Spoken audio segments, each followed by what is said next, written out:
시청해 주셔서 감사합니다. 오늘은 책을 읽어 드리려고 가져왔는데요. 아마 최초가 아닐까. 책은 그냥 제가 쓴 책입니다. 제가 쓴 책이고, 저희 출판사 사장님하고도 얘기를 해서 이거를 유튜브에 그냥 읽어드리고 싶다라고 말씀을 드렸어요. 왜냐하면 제가 이제 베트남과 인도네시아를 합친 책이 새롭게 나올 예정이기 때문에 전작은 그대로 좀 다 공개를 하고 싶다라고 얘기를 했고요. 책 제목은 인도네시아 주식 투자로 인생에 한 번은 돈 걱정 없이 살아라 입니다. 좀 자극적일 수도 있는데 이 덕을 많이 봤습니다. 뭐 좀 길죠. 긴데 제목을 이렇게 잘 지어주셔가지고, 제목은 이제 저희 출판사 사장님께서 지어주신 거고요. 우여곡절 끝에 뭐 탄생한 작품이긴 합니다. 많이 부족합니다. 많이 부족한데 처음 썼던 책이기 때문에 직장 다니면서 이렇게 뭐 직장이 또 이렇게 되게 일을 빡세게 하던 곳이라서 어렵게 쓴 책입니다. 짬짬이 시간을 내서. 그러면 좀 시작해 볼까요? 자기 책을 이렇게 다 읽어주는 데가 있나요? 최초가 아닐까 싶은데. 이렇게 중간중간에 들어가 있어요. 이 명언들이 들어가 있는데, 이거는 뭐 제가 선정한 건 아니고요. 적절한 것들을 또 출판사에서 넣어준 겁니다.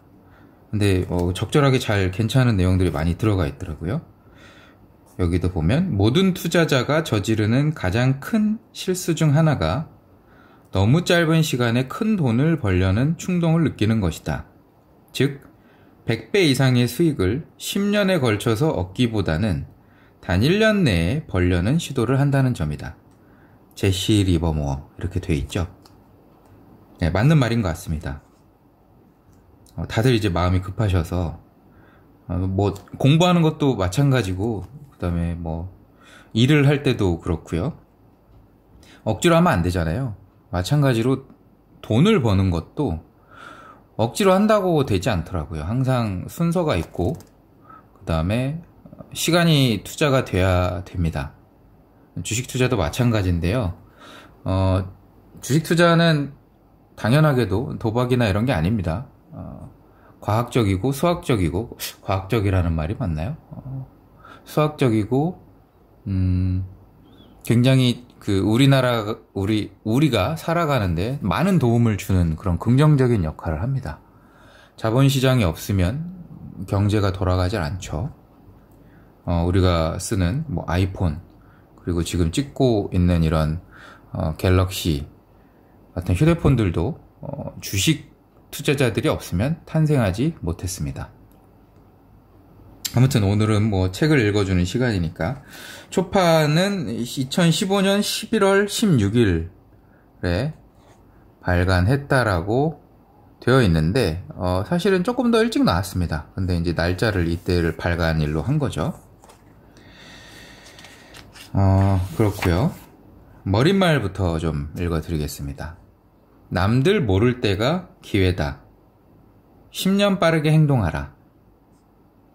최근 국내 증시가 지지부진하고 부동산 가격마저 하락세를 보이면서 국내 투자자들의 해외 주식 투자에 대한 관심이 증가하고 있다.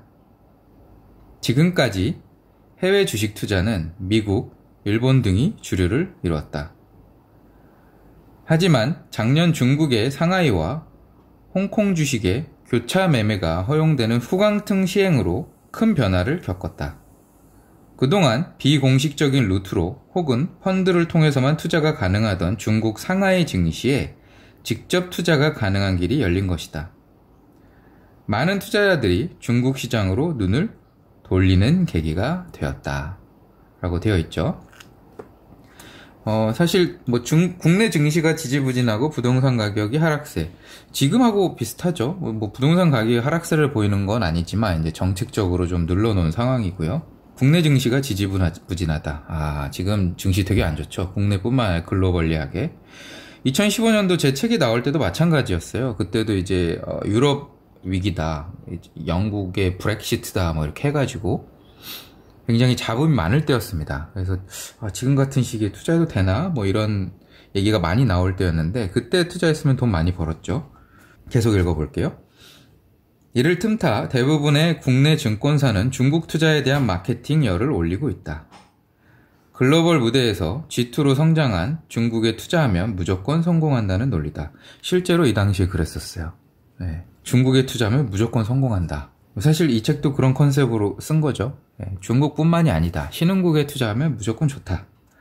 라고 이제 쓰긴 했으나 반성 중입니다. 꼭 그렇진 않습니다. 글로벌 무대에서 그렇죠. G2로 성장한, 지금 이것 때문에 중국과 미국이 패권 싸움을 하고 있죠.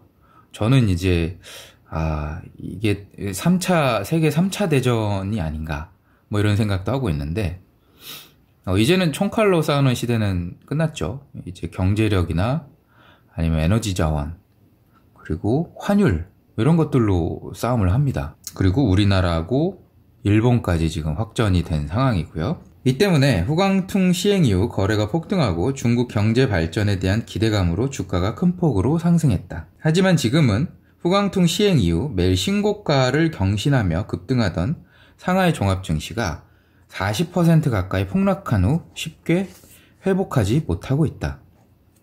이런 상황에 발빠르게 대처했던 투자자라면 중국 증시 폭락 이전에 짧은 기간 동안 막대한 수익을 남겼을 것이다. 하지만 일반인 투자자들은 이런 상황에 대응하기가 쉽지 않기 때문에 중국 증시에 투자했다가 손해를 본 분이 많을 것이다. 필자는 후광퉁 시행을 호재라기보다 단기 이벤트로 대응했다.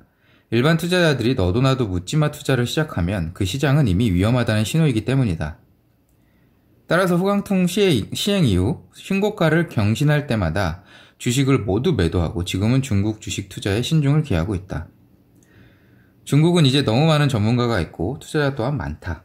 심지어 중국 증시의 데이 트레이딩까지 성행한다고 하니 시장의 위험성은 당연히 높을 수밖에 없다.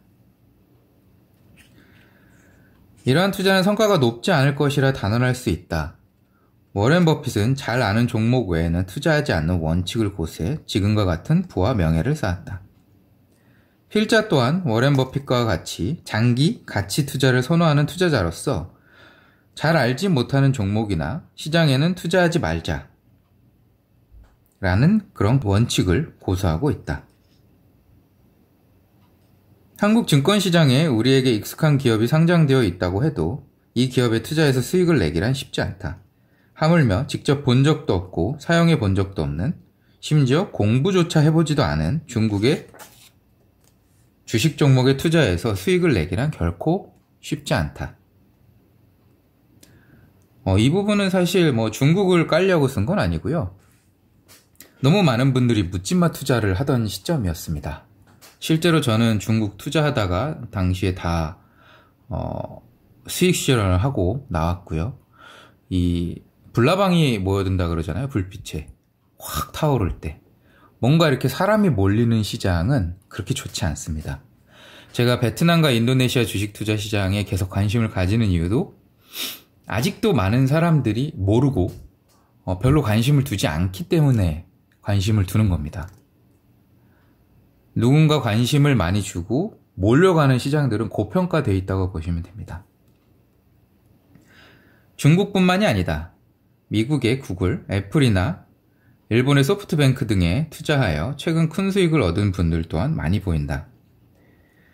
하지만 해외에 숨겨진 진주 같은 종목을 발굴해서 높은 수익을 보았다는 투자자는 참으로 드물다. 그 이유는 분명하다. 나라에 대해 잘 모르고, 해당 산업에 대해 잘 모르고, 해당 국가의 기업에 대해 잘 모르기 때문이다. 여러 경로를 통해 자료를 수집해서 공부해 볼 수는 있으나 그 자료는 한계가 있다.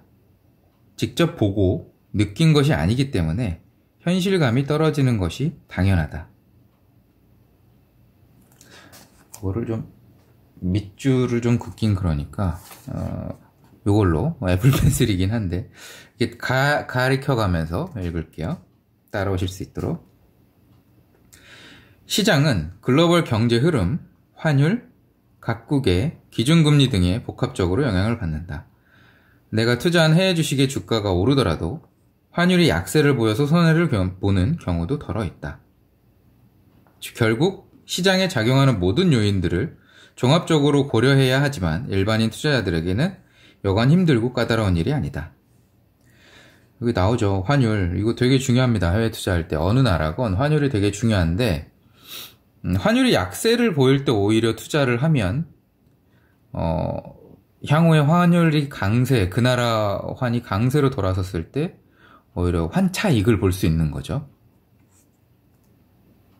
환율 얘기는 또 복잡하니까 제가 기회가 되면 다시 한번 또 상세하게 다루도록 하겠습니다. 이거는 이제 책을 읽어주는 그런 시간이니까 지금 말고요. 따로 이 교육하는 컨텐츠를 준비하고 있는데 그때 자세히 말씀을 드리도록 하겠습니다. 그럼에도 불구하고 필자는 해외 주식 투자는 선택이 아닌 필수라고 생각한다. 우리는 지금 정치, 경제, 문화 등 모든 것에 국제화되어 가고 있는 세상에 살고 있다. 중국의 갑작스러운 환율 절하나 미 연준 의장 옐런 말 한마디에 전 세계 증시가 출렁이고 영향을 받는다. 하지만 평범한 직장을 다니거나 집안일에 바쁜 가정주부인 우리네들에게는 해외 투자는커녕 국내 투자 또한 넘사벽이다. 필자는 이 책을 통해 해외 투자는 참 쉽다는 말을 하고 싶다. 아무것도 몰라도 전문적인 지식이 없어도 그 나라에 가본 적이 없어도 투자할 수 있기 때문이다. 그래서 이 책이 누구나 읽고 실전에 바로 쓸 수 있는 해외 주식 투자의 매뉴얼이 되었으면 한다. 허참 방금 전에 모르는 것에 투자하지 말라면 이게 무슨 궤변인가 라고 생각할 수 있다. 하지만 여러분은 이미 모든 것을 알고 있다. 이미 체험해 보았으며 벌써 먹어보고 써보고 느껴보고 남들과 의견까지 나누어 보았을지도 모른다. 우리가 투자하고자 하는 시장인 신흥성장 국가는 이미 우리가 경험한 과정을 그대로 밟으며 쫓아오고 있다. 이것은 비단 한국과 신흥국가만의 이야기가 아니다. 미국이 성장한 것과 같이 일본이 성장했고 이를 보고 대한민국이 그대로 따라 성장했다.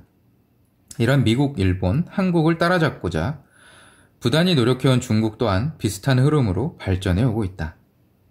미국, 일본, 한국, 중국에서 성장해온 종목들은 시간 흐름에 맞추어 투자한다면 직간접적인 경험을 통해 투자하는 것과 다를 바가 없지 않겠는가. 과거 성공한 투자자들 또한 이런 흐름을 미리 알고 한국의 금융위기를 기회로 삼아 투자하여 큰 수익을 얻었다. 정보화 시대의 빠른 변화 속에서 누구보다 잘 적응해 살고 있는 대한민국 국민으로서 우리라고 못할 게 무엇이겠는가. 지금도 한국 주식 배당금의 절반 이상은 해외 주식 투자자들에게 지급된다. 10년 혹은 20년 후에는 우리가 그 주인공이 되어 있어야 하지 않을까? 그렇죠. 예. 글로벌 투자자들이 많이 있습니다. 실제로 우리나라는 이제 시작이 됐고요.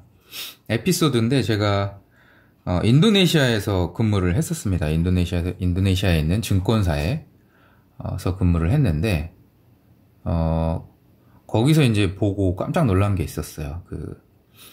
이제 직장 동료죠. 현지인 직장 동료가 애널리스트 중에 하나가 이렇게 막 뭐 플랫폼 같은 걸 보고 있는데 뭐 여기저기 나라가 다 나와 있는 거예요. 뭐 무슨 뭐 미국도 있고 뭐 다른 나라 싱가포르도 있고 막 여기저기가 돼 있길래 이게 뭐냐라고 물어봤더니 싱가포르에 있는 계좌인데 전 세계 글로벌 증시 26개국이었던 것 같아요. 글로벌 증시를 다 거래할 수 있다고 합니다. 플랫폼으로. 그 당시가 2011년도였거든요. 근데 제가 이 책을 쓰던 2015년도만 하더라도 한국에 미국하고 중국 정도밖에 거래가 안 됐고 그리고 미국과 중국조차도 거래가 되는 증권사가 잘 없었어요. 대형 증권사 몇몇 군데. 그리고 온라인 거래가 안 돼서 다 전화 주문을 해야 됐고. 근데 2011년도에 이미 싱가포르는 글로벌 거래가 플랫폼을 통해서 전 세계를 거래할 수 있는 환전까지 해서 그런 시스템이 이미 구축되어 있었다는 거죠. 우리나라 금융 수준이 되게 낮죠. 저는 이 부분을 많이 느끼는데 지금도 아주 낮습니다. 네. 아무튼 네. 그런 에피소드가 있었고요. 그렇다 보니까 우리나라가 이제 해외 투자까지 굳이 해야 되느냐, 우리나라 국내 투자도 힘든데 근데 그건 말이 안 되는 거죠. 우리 그 외화벌이 해오잖아요. 삼성 다 수출해서 가져오고 외화 가져오고. 저는 해외 투자도 우리가 외화벌이 할 수 있는 수단이라고 생각합니다. 수출하는 것과 똑같은 거죠. 자본을 이제 수출하는 거라고 보시면 됩니다. 해외 투자가. 그러니까 해외 투자 하시는 분들은 우리가 자본 수출의 역군이구나 라고 생각을 하고 열심히 공부하셔서 같이 투자를 하시면 좋을 것 같습니다. 계속 할게요. 이제 전 세계가 중국의 경착륙을 우려하고 있고 실제 이런 현상들이 곳곳에 나타나고 있다. 이건 오래됐는데 아직까지도 이런 얘기 나오고 있죠. 그리고 이에 대한 대안으로 아세안이 떠오르고 있다. 향후에 지금의 유럽과 같은 경제 공동체가 만들어질 수도 있는 시장이 바로 아세안이기 때문이다. 그중 단연 맏형 노릇을 하고 있는 인도네시아에 우리는 주목해야 한다. 천연 관광 자원이 넘치고 단일 국가 기준 인구수가 세계 4위인데다 일할 수 있는 젊은 인구가 무수히 많은 나라다. 필자는 인도네시아 현지 증권사에 3년간 근무하면서 배운 경제나 산업에 대해 지금까지 끊임없이 공부해오고 있다. 이런 경험을 10분 살려 해외 투자, 특히 인도네시아 증권시장에 대한 투자의 가이드라인을 제시하고자 한다. 주식 투자뿐만 아니라 아직은 우리에게 생소한 인도네시아 경제, 산업에 대한 전반적인 이해를 도울 수 있는 지침서가 되길 바라며 이 책을 집필했다. 이 책은 아래와 같이 총 8개의 장으로 나뉜다. 1장에서는 왜 아시아로 세계의 돈이 몰리고 있는지, 더 나아가 아세안 시장의 관문이라고 할 수 있는 인도네시아 시장에 왜 지금 투자해야 하는지에 대해 고찰해본다. 2장에서는 인도네시아에서 가장 안정적이고 지속적인 성장 수혜를 받을 수 있는 식품 종목에 대해 소개한다.